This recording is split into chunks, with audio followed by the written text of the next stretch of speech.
What is going on, scholars? If you are ready to learn about possibly the First World War, political strategy, and the first independent black nation in the New World, then you are in the right place. My name is Devon Travell, creator of Black Wall Street, the board game, and this is Black Study Snacks. We give you bite-sized knowledge for hungry, melanated minds. This week's theme is the Haitian Revolution. Let's get snacking. Powers in the truth, that's why the truth is so elusive. All this black magic, black ones, mathematics, black funds, black's classic, black's fun. We get blacker in the sun of my black ones.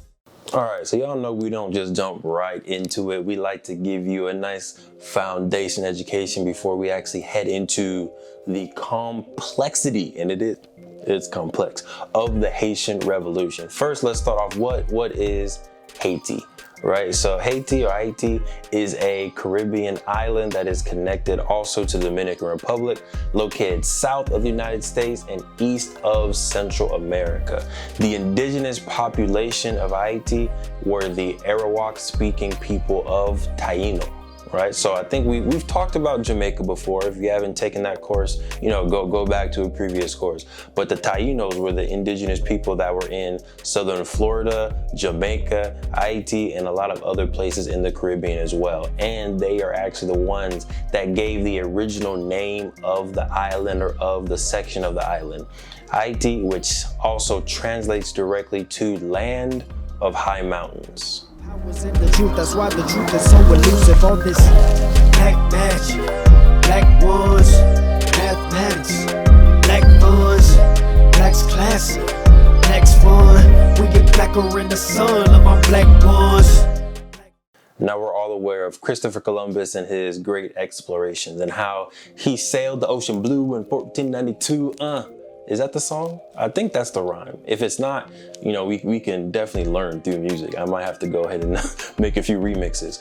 But although Christopher Columbus sailed the ocean blue in 1492 and landed upon a lot of Caribbean islands, including Haiti, he was not the first there. But Christopher Columbus did build a settlement in Haiti, which he named La Navidad, which may sound a little bit familiar. Feliz Navidad.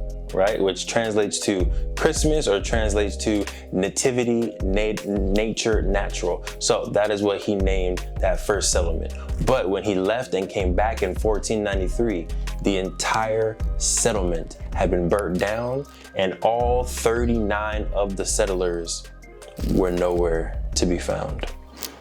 All right, as a smart man does, he did not rebuild the settlement in the exact same place. He headed to the eastern side, the further side, which is currently Dominican Republic, to build a new settlement, which he called La Isabela. Powers in the truth, that's why the truth is so elusive. All this black magic, black ones, mathematics, black funds, black's classic.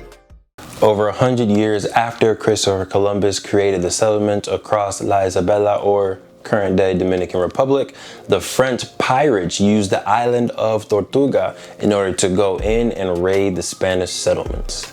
Finally, after the 9 Years' War of 1697, the Spanish ceded, forfeited, or handed over the land to their French opponents, and France was able to create their most wealthy and profitable colony, Saint-Domingue, which was named by the indigenous population Haiti. The powers in the truth, that's why the truth is so elusive. All this black magic,